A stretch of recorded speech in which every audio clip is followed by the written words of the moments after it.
Hi hello welcome to our channel smart life Sri. అందరూ ఎలా ఉన్నారు, ఏం చేస్తున్నారు? ఆ అమ్మవారి దయ వల్ల అందరం కూడా చాలా చాలా బాగుండాలని, అమ్మవారి ఆశీస్సులు మన అందరిపై కూడా ఉండాలని మనస్ఫూర్తిగా కోరుకుంటున్నానండి. ముందుగా మీ అందరికీ రేపే కదండి మనకి మొదటి శ్రావణ శుక్రవారం. ఆల్రెడీ 3 రోజులు శ్రావణ మాసంలోని పూజలతోనూ నోవులతోనూ మొన్న వచ్చిన శ్రావణ మంగళవారపు వ్రతాలతోనూ అందరూ కూడా చాలా బిజీగా శ్రావణ మాసం అంతా ఉంటారు కదా. సో అందరూ కూడా మొదటి శ్రావణ శుక్రవారాన్ని బాగా జరుపుకుని అమ్మవారి ఆశీస్సులు పొందాలని కోరుకుంటూ, మీ అందరిలాగే నేను కూడా రేపటి శ్రావణ శుక్రవారం పూజ కోసం ఈరోజు ముందుగా ఒకరోజు ప్రిపరేషన్ అనేది ఎలా చేసుకుంటున్నాను, అమ్మవారికి ఎలా పూజ చేసుకోవటానికి మా పూజా మందిరాన్ని ఏర్పాటు చేసుకున్నాను, మొత్తానికి ఇల్లంతా కూడా ఎలా సర్దుకున్నాను, పూజకి ఎలా ప్రిపేర్ అవుతున్నాను అన్నది ఈ వీడియోలో అయితే చూపిస్తానండి. తప్పకుండా స్కిప్ చేయకుండా మాత్రం చివరి వరకు అయితే చూడండి.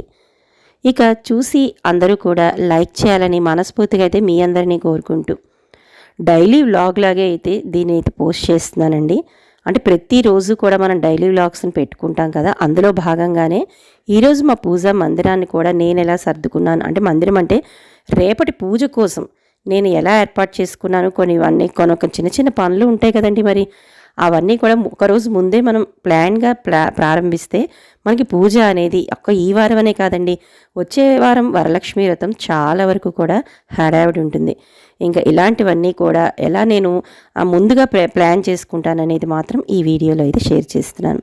సో మార్నింగ్ లేచిన తర్వాత ముందు చూశారు కదండి, ముందు రోజు నైటే అయితే అంట్లన్నీ తోమేసుకుని పొద్దున్నే లేచిన తర్వాత ముందు ఎంట్రన్స్లో ఉన్న మన వీధి వాకిల్ని శుభ్రం చేసుకుని ముగ్గు పెట్టేసుకున్నాను. ఇంకా బయట ఊడ్చుకోవడం అయిపోయింది కదండి, బయట ఎంత శుభ్రపడిందో ఇల్లు కూడా అంతే శుభ్రంగా ఉండాలి కదా. అందుకోసం ముందు ఇంటిని అంటే గదుల్ని ఊడుద్దామని చెప్పి ఇలా వచ్చిన తర్వాత ఊరికినే గదులు అనేవి ఊడవడం కాదండి, ప్రతిసారి కూడా నేను పిల్లలు అప్పుడప్పుడు మనకి చిన్న చిన్న పేపర్ ముక్కలు కానీ ఇలాంటి పెన్సిల్ చెక్కేసిన తుక్కు కానీ తెలియకుండానే లోపల పెట్టేసుకుంటూ ఉంటారు. ఇలాంటివన్నీ కూడా చూసుకుని ప్రతిదీ కూడా ఊడ్చుకుంటానండి. అంటే మనం పైపైన శుభ్రం చేసుకోవడం కాదు, అందులో ఇంటికి మహాలక్ష్మిని పిలుస్తున్నాం కదండి, అమ్మవారిని ఆహ్వానిస్తున్నప్పుడు ప్రతి మూల కూడా శుభ్రంగానే ఉండాలి కదా. అందుకనే వాళ్ళ రూమ్స్లో వాళ్ళు చదువుకుంటున్న రూమ్స్ అన్నిటినీ కూడా ఈ విధంగా అయితే డీప్గా అయితే ప్రతిరోజు ఒకసారి చూసి క్లీన్ చేసుకుంటాను. హాయ్ అండి, స్నానం చేసి వచ్చేసాను. మీకు మొదటి పని మనకి కిచెన్లోనే కదా, మీకు తెలుసు ప్రతిసారి కూడా స్నానం చేసిన తర్వాతే నా రొటీన్ అనేది స్టార్ట్ అవుతుంది. వంట లంచ్ బాక్స్ అనేది కూడా నా స్నానం తర్వాతే కదా. అందుకనే స్నానం చేసి వచ్చిన తర్వాత ఇదిగోండి, నిన్న వీడియోలో అయితే చూపించాను, ఈ తులసమ్మ మీద ఈ పువ్వు అనేది పెట్టానండి, మా ఇంట్లో పూసిన పువ్వు అని, అరచేయంత ఉంది. అలా అని చెప్పి ఫ్రెష్గా ఉంది కదా అని చెప్పి ఆ పువ్వుల్ని అలా అయితే వదిలేయకూడదు కదండి. అందుకనే బృందావనంలోని కృష్ణయ్య తులసమ్మని క్లీన్ చేసుకుంటూ ఆ వాడిన పువ్వులు అన్నిటినీ కూడా తీసేసి మరలా తిరిగి ముగ్గు అనేది వేసుకుంటున్నాను. ఇలాగే మన పూజా మందిరంలో కూడా ఫ్రెష్గా ఉన్న పువ్వులు అయినా కూడా ముందు రోజు ఎంత పెట్టిన పువ్వులు ఫ్రెష్గా ఉన్న తీసేసి తర్వాతే మనం పూజ అనేది మళ్ళీ తిరిగి మనం పువ్వులు పెట్టుకోవడం అనేది చేసుకోవాలి కదండి. అందుకే ఇక్కడ మొత్తం పంచోపచార పూజ అనేది ప్రతిరోజు కూడా అయిపోతుంది. తర్వాత పాలన నైవేద్యం పెట్టేసి తర్వాత ఏదైనా పూజ ఉంటే తర్వాత నెమ్మదిగా చేసుకుంటాను. ఇక దాంతోపాటు మనకి లంచ్ బాక్సులు హడావిడి కూడా ఉంటుంది కదండి. ఈరోజు లంచ్ బాక్స్లోకి అయితే వంకాయ కూరని అయితే చేస్తున్నానండి, కారం పెట్టి కూర. దీంతో మనం మెంతి ఉండ కూరను కూడా చేసుకోవచ్చు. ఇక్కడికి వంకాయ అనేది కొద్దిగా మగ్గాలండి, దానికోసమే నేను మూత అనేది పెట్టి మరలా మగ్గిస్తున్నాను. ఇక ఎక్కువ ఆయిల్ వేసి మనం సాధారణంగా వేయించేసుకుంటూ ఉంటాం, లేదంటే ఇలాగా కూర అనేది చేసేసుకుంటాం. నేనైతే అంటే మనం కూరకి ఎంత ఆయిల్ కావాలో అంత మాత్రం ఖచ్చితంగా వేస్తానండి. మధ్య మధ్యలో కొద్దిగా మగ్గాలి అంటే అస్తమాటు ఆయిల్ కాకుండా ఇలా గ్రేవీగా రావడం కోసం కొద్దిగా వాటర్ని అయితే యాడ్ చేసి నేను మూత అనేది పెడుతూ ఉంటాను. ఇలా పెట్టడం వల్ల గ్రేవీగా వస్తుంది, కూర కూడా టేస్టీగానే వస్తుందండి, చాలా బాగుంటుంది వంకాయతో. ఇలాంటి మెంతికుండ కూరలు కానీ లేదంటే మనకి కారం పెట్టి కూరలు కానీ చేసుకోవటానికి. ఇక ఈ పక్కన వంకాయ కూర చేస్తూనే వెనకన కుక్కర్ అనేది ఆన్ చేసి కూతలు అనేవి వచ్చేసాయండి, విజిల్స్. ఇక రైస్ కూర అయితే రెడీ అవుతోంది. ఇక దాంతోపాటుగా ఈరోజు గోంగూర పచ్చడి అనేది చేస్తున్నానండి. ఈ గోంగూర పచ్చడి కోసం నేను పోపు కోసం అయితే కేవలం ఆవాలు, మెంతులు, ఇంగువ, అలాగే ఎండుమిర్చి మాత్రమే వేస్తానండి. ఇక కొద్దిగా పోపుని కూడా ఎక్కువగా కొట్టుకున్నాను. ఎందుకంటారా, ఇదిగోండి ఇక్కడ గోంగూర పచ్చడి అయితే రెడీ అయిపోయింది కదా. దీంతో పాటుగా ఇక్కడ నేను విసిరికాయ పచ్చడి అనేది కూడా నూరుతున్నానండి. ఈ విసిరికాయ పచ్చడిని మనకి డిసెంబర్ జనవరి సీజన్లో మనకి విసిరికాయలు అనేవి చాలా ఎక్కువగా వస్తూ ఉంటాయి. అలాంటప్పుడు వాటిని ఇంటికి తెచ్చుకుని క్లీన్ చేసుకుని చిన్న చిన్న ముక్కల కింద తరుక్కొని కొద్దిగా ఉప్పు పసుపు వేసుకుని నూరుకుని ఈ విధంగా స్టోర్ చేసుకుంటే మనకి సంవత్సరం అంతా కూడా ఎక్కడా కూడా నల్లబడకుండా ఈ విసిరికాయ పచ్చడి అనేది రెడీ చేసుకోవచ్చు. అలా కాకుండా ఇప్పుడు చూపించిన విధంగా పచ్చడిని రెడీ చేసేసుకున్నాం అనుకోండి, అంటే మనం తినడానికి రెడీ టు ఈట్ అంటాం కదా, అలాగా మనకి పోపు అది వేసేసుకుంటే మాత్రం పచ్చడి ఎక్కువ కాలం ఉండదండి, నల్లగా కూడా అయిపోతుంది ఈ విసిరికాయ పచ్చడి. కాబట్టి ఇలా ఎప్పటికప్పుడు ఫ్రెష్గా ఉండాలి అంటే మాత్రం ఇప్పుడు నేను చూపిస్తున్న విధంగా కొద్దిగా పోపులో అప్పటికప్పుడు మనకి ఎంత కావాలో అంత మాత్రమే తీసుకుని పచ్చడి చేసుకుంటే సంవత్సరం అంతా కూడా ఈ విధంగానే చాలా ఫ్రెష్గా ఎక్కడ నల్లబడకుండా విసిరికాయ పచ్చడి అనేది చేసుకోవచ్చు. సీజనల్గా వచ్చే రొంప దగ్గు చిన్నపిల్లలకు కానీ లేదు పెద్దవాళ్ళకైనా కూడా, లేదంటే ఎప్పుడైనా నోటిపూత అది ఎక్కువగా ఉన్నప్పుడు మనకి ఇలాంటి సిట్రస్ ఉన్న అంటే మనకి నిమ్మకాయ లాంటివి కానీ ఇలాంటి విసిరికాయ లాంటివి కానీ విటమిన్ సి ఉన్నవి ఎక్కువగా తినమంటారు. కాబట్టి నోటిపూత ఎక్కువగా ఉన్నప్పుడు కానీ ఈ పచ్చడి తీసుకుంటే మాత్రం నోటిపూత అనేది చాలా వరకు తొందరగా తగ్గుతుందండి. అందుకే పెద్దవాళ్ళు చెప్పిన పూర్వకాల పచ్చళ్ళు అనేవి చాలా మనకి బెనిఫిట్తో పాటు టేస్ట్ మాత్రం అదిరిపోతుందండి. ఇలా కానీ చేసుకుని ఒకసారి టేస్ట్ చేయండి, చాలా చాలా బాగుంటుంది. మీరు ఏడాదంతా కూడా ఈ విసిరికాయ పచ్చడిని హ్యాపీగా అయితే చేసుకోవచ్చు. కానీ ఎటొచ్చి మనం స్టోర్ అయితే చేసుకోవాలి, వెంటనే ఇలా పచ్చడి కింద చేసుకుంటే మాత్రం నల్లబడిపోతుందండి. అందుకే ఈ విధంగా మనకి డిసెంబర్ సీజన్లో వచ్చే విసిరికాయలు అన్నిటినీ కూడా ఈ విధంగా చేసుకుంటూ విసిరికాయ పచ్చడిని కూడా ఇక్కడ నూరేసానండి. ఇంక ఇందాక చెప్పుకున్నాం కదా, రేపటి మొదటి శ్రావణ శుక్రవారం అమ్మవారిని ఆహ్వానించడానికి మనం ఇల్లంతా కూడా సర్దేసుకున్నాం, చాలా చక్కగా తుడిచేసుకున్నాం, అన్నీ చేసుకున్నాం. ఇక్కడ రేపు కొన్ని పనులు చేసుకోవడానికి నాకు హడావిడి అవుతుందని ఈరోజే అయితే వీటిని అంటే ఉర్లీలో కొద్దిగా వాటర్ తీసుకుని దాంట్లో జవ్వాది పౌడర్ని అయితే వేసానండి. దాంట్లోనే ఉర్లీలో కావాల్సిన డెకరేషన్కి పువ్వులు అన్నీ కూడా ఈ విధంగా రెడీ అయితే చేసుకుంటున్నాను. ఇక ఇక్కడ మీకు తెలుసు కదా, ఇలా చిన్నవి ఎంట్రన్స్లో చిన్న చిన్న డెకరేటివ్ ఉర్లీలు అనేవి కూడా పెట్టుకుంటూ ఉంటాను బుద్ధ విగ్రహం దగ్గర. ఇలా బయట ఇంట అన్నీ కూడా మనం అమ్మవారిని ఆహ్వానించడానికి అయితే రెడీ అయితే చేసేసుకున్నాను. ఇంక ఇక్కడ చూపిస్తున్న అన్నీ కూడా ప్లాస్టిక్ దండలండి ఇంటిలో. ఇవి కొద్దిగా మొన్న నాకు క్లీన్ చేయడం అవ్వలేదు, అందుకనే సర్ఫ్లో అయితే పెట్టుకున్నాను. ఇది కృష్ణయ్య మీద అంటే లోపల ఇంకొక కృష్ణయ్య ఉన్నారు కదండి, ఆ కృష్ణయ్య మీద వేసే దండ. నేను ఎక్కువగా ఎప్పుడైనా ఇలాంటివి ప్లాస్టిక్ దండలు పర్చేస్ చేయాలంటే మాత్రం వాషింగ్ చేసేవే మాత్రమే కొనుక్కుంటానండి. ఎలాంటి దండలైనా కూడా తిరిగి వాష్ చేసుకునేటట్టే కొనుక్కుంటాను. తిరిగి వాటిని తుడుచుకోవడము అవి నాకు ఇష్టం ఉండదు. ఇలా కడిగేసుకుని ఒకసారి వాటిని వాష్ చేసి ఆరబెట్టుకోవడమే నాకు ఇష్టం. ఇక మనం రేపటి పూజ కోసం అనుకుంటున్నాం కదండి, శ్రావణ మాసం మొత్తానికి కూడా మనం పసుపు కుంకాలతో ఎక్కువగా పూజ చేసుకుంటాం. అవి ఎంత ఫ్రెష్గా ఉన్నా నాకైతే ఒక్కసారి వాటిని జల్లించుకుంటే ఎటువంటి పురుగు లేదు, అమ్మవారి పూజలకి రెడీ చేసుకున్నట్టు అవుతుందని ఈ విధంగా వాటిని అయితే జల్లిలో వేసి జల్లించేసుకున్నాను. ఇక కలశాలు అనేవి ప్రతిసారి మార్చుకుంటూ ఉంటాం కదండి, వాటి పాత నీరు తీసి కొత్త నీరు నింపి వాటిలో పసుపు కుంకుమ జవ్వాది గంధం వీటితో పాటుగా మనకి వట్టివేర్లు అని చెప్పి మనకి ఎక్కువగా పూజా స్టోర్స్లోనే దొరుకుతుందండి ఈ వట్టివేర్లు. ఆ వట్టివేర్లు ఇదిగోనండి ఈ విధంగా అయితే ఉంటాయి. వీటిని కూడా అమ్మవారికి అంటే మహాలక్ష్మీదేవికి చాలా ఇష్టమట. అందుకని కలసంగా అమ్మవారిని కలసంగా భావించే మనం వాటిలో ఈ జవ్వాది గంధం పసుపు కుంకుమలు అక్షింతలు అన్నిటితో పాటుగా ఈ వట్టివేర్లను కూడా వేసుకుని ఈరోజు నేను కలసాలు అనేవి రెడీ అయితే చేసుకుంటున్నాను. వాటిలో పైన మళ్ళీ పువ్వులు అనేవి పెట్టుకుంటున్నాను. అంటే ఇవన్నీ కూడా రేపు చేసుకోవటానికి కొద్దిగా పూజ అనేది ఎక్కువగా ఉంటుంది కదండి మనకి శ్రావణ శుక్రవారం పూజ. అందుకని ముందుగా అయితే ఈరోజు గురువారమే కాబట్టి నీళ్లను మార్చి ఈ విధంగా కలశాలు అనేవి ఒకటి దేవుడి గదిలో అయితే దేవుడి విగ్రహాల దగ్గర ఇలా పెట్టుకుంటాను. ఇంకొకటి ఈశాన్య మూలన అయితే ప్రతి 2 గదుల్లోనూ పెట్టుకుంటే 2 ఈశాన్య మూలలు వస్తాయండి మాకు. హాలు అలాగే ఇంకొక బెడ్రూమ్లో ఆ మూలనైతే మాత్రం ఈ విధంగా ఈశాన్య మూల కలశాలు పెట్టుకుంటాను. ఇంకా తాబేలు మనకి విష్ణు స్వరూపం కాబట్టి ఇంట్లో ఉండే ఈ తాబేలు విగ్రహాన్ని కూడా చక్కగా శుభ్రంగా పసుపు గంధాలు కుంకుమ బొట్లు అలాగే ఇందులో కూడా కొద్దిగా జవ్వాది కుంకుమ అన్నీ కూడా పెట్టేసి పువ్వులతో కొద్దిగా వాటర్ అనేది పోసి ఆ స్వామివారిని కూడా ఈ విధంగా పెట్టేసుకున్నాను అమ్మవారి పక్కన. ఇక ఈరోజు పూజలో పెట్టుకున్న పువ్వులండి ఇవన్నీ. ఇక రేపు కుంకుమ పూజ ఇవన్నీ కూడా చేసుకుంటాం కదా, అందుకని మహాలక్ష్మీదేవి ముందు కొద్దిగా అందంగా డెకరేషన్, అంటే ఇది వరలక్ష్మి వ్రతానికి మరలి వేరే చేసుకుంటామండి, కానీ మొదటి శ్రావణ శుక్రవారం కోసం నేను ఏర్పాటు చేసుకున్నాను ఈ విధంగా. ఇంకా ఈ కింద డోర్స్లో ఎప్పుడూ కూడా నాకు ఇలాగే ఉంటాయండి. ఎందుకు ఇలా పెట్టుకుంటాను అంటే, రోజు నిత్యవారి పూజ ఎంత ఫాస్ట్గా చేస్తాను అనేది ప్రతిసారి మీకు షేర్ చేస్తాను.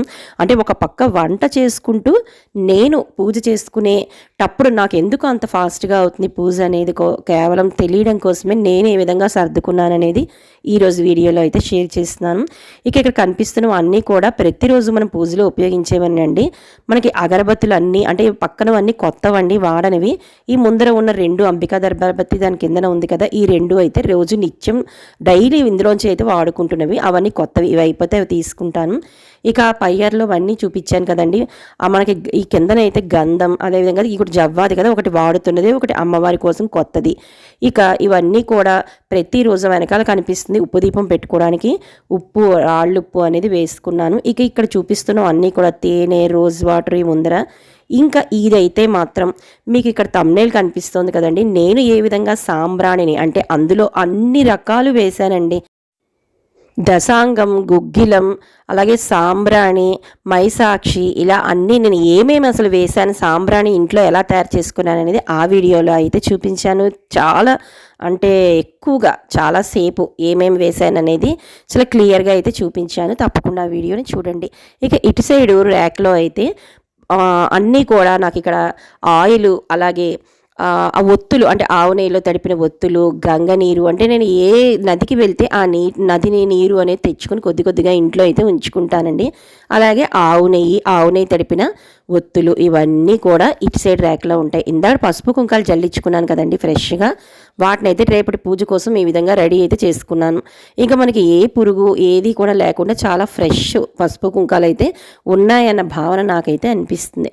ఇక దాని కింద ర్యాక్లో అయితే నేను ప్రతిరోజు చదువుకునే పూజకి సంబంధించిన పుస్తకాలతో పాటు ఇక్కడ ఈ కవర్లో అయితే ఏదైనా ఎమర్జెన్సీగా ఆయిల్ పడితే, అంటే ఒక క్లాత్ ఉంటుంది కానీ ఇంకా ఎమర్జెన్సీగా ఉండడం కోసం ఈ కవర్లో అయితే టిష్యూ పేపర్స్ ఉంచుకున్నాను. ఇక పక్కన కత్తెర అయితే మాత్రం పువ్వులవి దండలు కట్ చేసుకోవడానికండి.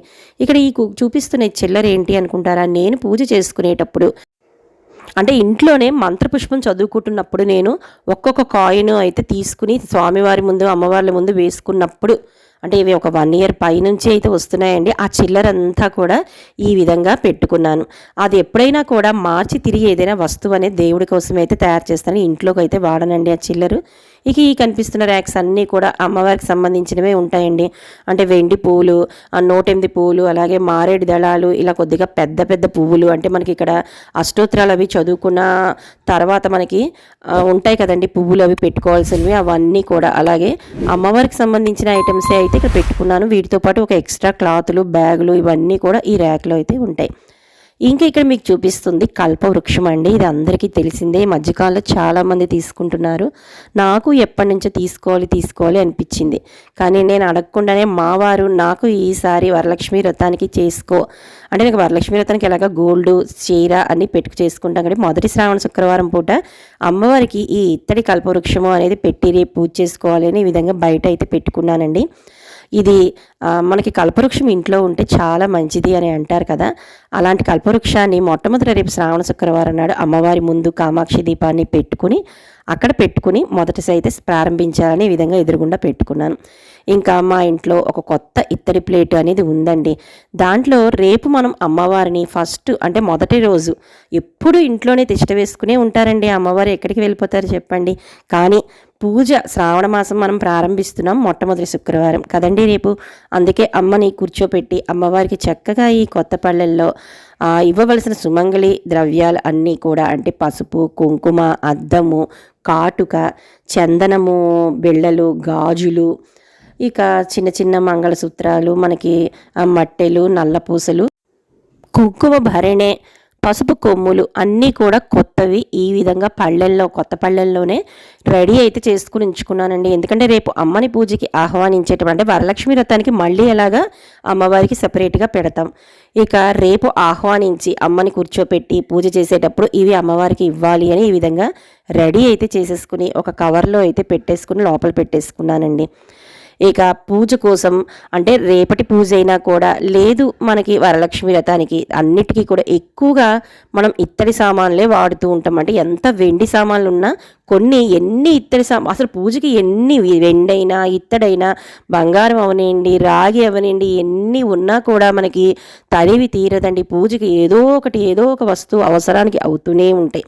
కాబట్టి ఇలాంటి పెద్ద పెద్దవి ఎప్పుడూ కూడా లోపల పెట్టేసుకుంటానండి. కానీ మరలా అంటే నేను అవి లోపల పెట్టుకునేటప్పుడు కూడా క్లీన్ చేసే లోపల పెట్టుకుంటాను. కానీ మరలా ఒకసారి ఉపయోగించే ముందు అమ్మవారికి చాలా చక్కగా నీట్గా ఉండాలనే ఉద్దేశంతో అన్నీ కూడా ఇక్కడ నేను చూపించిన ఈ పౌడర్ కూడా నేను అంతకుముందు ఎలా తయారు చేశానో అది కూడా మెత్తటి గోధుమ పిండితో ఏమేం వేసి చేతులు మండకుండా హ్యాపీగా సబీనా అలాగే మనకి పీతాంబరి అవసరం లేకుండా ఏ విధంగా చేసుకోవచ్చు ఇంట్లోనే అని ఈ పౌడర్ని అవి కూడా ఎంత షైనింగ్గా మీకు అప్పుడు చూపించాను, ఒకసారి మీకు ఇప్పుడు చూపిస్తున్నానండి.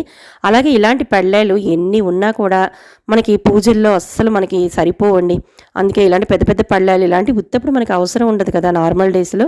అందుకే లోపల పెట్టేసుకుని ఇక ముందు వచ్చేవన్నీ కూడా పండుగలు అన్నిటికీ కూడా ఇవి చాలా వరకు ఉపయోగిస్తాయి. దీని తర్వాత మనకి వినాయక చవితి, తర్వాత అమ్మవారి నవరాత్రులు, దీపావళి, లక్ష్మీ పూజలకి అన్నింటికీ ఇంకా ఏదో ఒక వస్తువు ఉపయోగిస్తూనే ఉంటుంది. కాబట్టి ఇలాంటి పెద్దవన్నీ కూడా తీసేసి ఒకసారి మళ్ళీ నేను చేసిన ఆ పౌడర్తో అయితే క్లీన్ అయితే చేసుకున్నాను. చూసారు ఎంత షైనింగ్గా అయితే వచ్చాయో. వీటన్నిటిని ఇలా వదిలేయకుండా మనం చేయాల్సిన ఒక్క పని ఏంటంటే ఇలా తోముకున్న తర్వాత వీటన్నిటిని శుభ్రంగా ఒక కాటన్ క్లాత్తో మాత్రం తుడిచేసుకోవాలండి. అప్పుడు వాటర్ మార్క్ అనేది పడకుండా చాలా నీట్గా అనేది ఉంటాయి. ఇక్కడ తాబేలు కుందులు అనేవి ఉన్నాయండి. వాటితో పాటు ఇక్కడ పంచహారతులు ఇస్తాం కదా అమ్మవారికి, ఆ పంచహారతులకు సంబంధించిన హారతి, అలాగే ఉర్లీలు, కంచాలు, మనకి రాగి చెంబు, ఇలా ఏదున్నా మనకి ఎంత కావాలంటే ఏమి కావాలంటే అవి ఇందాక అనుకునే విధంగా ఎన్ని ఉన్నా కూడా మనకి అసలు తనివి తీరదండి. పూజలో ఏదో ఒక అవసరం మనకి ఇత్తడివి వస్తూనే ఉంటాయి. కాబట్టి కొన్ని మెయిన్ అవసరానికి ఇలాంటివన్నీ కూడా ఫ్రెష్గా అయితే ఉంటాయి అని చెప్పి వీటన్నిటిని ఈ విధంగా తోమేశాను. తోమిన తర్వాత చెప్పాను కదండి, అసలు వీటిని ఇలా వదిలేస్తే మాత్రం మళ్ళీ మనకి నల్లబడిపోతూ వాటర్ మార్క్ అనేది పడిపోతుంటుంది. కాబట్టి వీటన్నిటిని కూడా ఒక్క పాత క్లాత్ తీసుకుని వెంటనే కానీ తుడుచుకుంటే మాత్రం మనకి ఇంకా ఎన్ని రోజులైనా కూడా ఈ విధంగానే తళతళలాడుతూ ఉంటాయండి. వాటితో పాటుగా ఈ పెద్ద హ్యాంగింగ్ దీపాలు కూడా నేను ఒక 2 years బ్యాక్ వరలక్ష్మి వ్రతం అంటే అప్పుడు నేను పెట్టిన కొత్త అండి యూట్యూబ్, అందులో అయితే నేను ఏమేమి తీసుకున్నానని అప్పట్లో చూపించాను. ఈ దీపాలు కూడా నేను రెగ్యులర్గా అయితే వాడనండి. ఇలాంటి పూజా సమయాల్లోనైతే బయటికి తీసుకుంటాను. కాబట్టి వీటన్నిటినీ కూడా ఒకసారి ఫ్రెష్గా అయితే చక్కగా స్నానం చేయించినట్టు వీటన్నిటిని క్లీన్ చేసేసుకున్నానండి. ఎంత బాగున్నాయంటే మనకి కళ్ళకి ఒక బంగారపు వస్తువు ఎంత ఆనందాన్ని ఇస్తుందో నాకు ఇత్తడి వస్తువులు అనేవి అంత మెరుగు పెట్టినట్టుగా అయితే అనిపిస్తాయండి. ఇలా తోముకుని తుడుచుకుని పూజకి అయితే సిద్ధం చేసుకుంటే మాత్రం పూజ అసలు చాగంటి కోటేశ్వరరావు గారు గురువు గారి ఉపన్యాసంలో ఒకసారి విన్నానండి.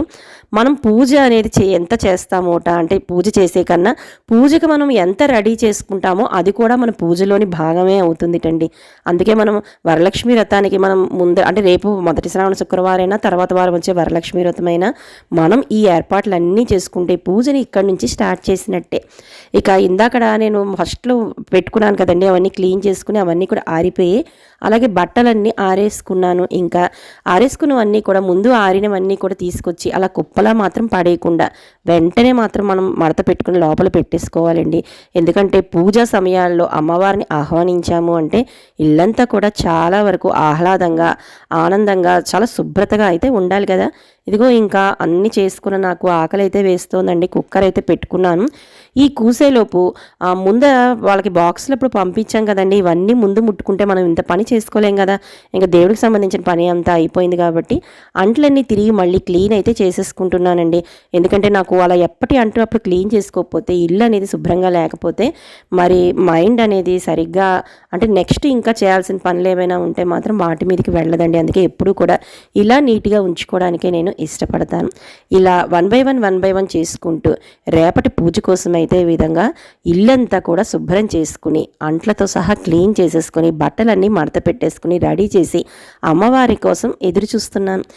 మీరంతా కూడా ఈ విధంగానే ఉండాలని కోరుకుంటూ, అమ్మ ఆశీస్సులు మీపై తప్పకుండా ఉండాలని కోరుకుంటూ, కొత్త వాళ్ళైతే సబ్స్క్రైబ్ చేసుకుని పక్కనే ఉన్న బెల్ ఐకాన్ క్లిక్ చేసి అందరూ కూడా లైక్ చేయండి. రేపు ఒక ఇంట్రెస్టింగ్ వీడియోతో కలుస్తాను. బాయ్ అందరికీ.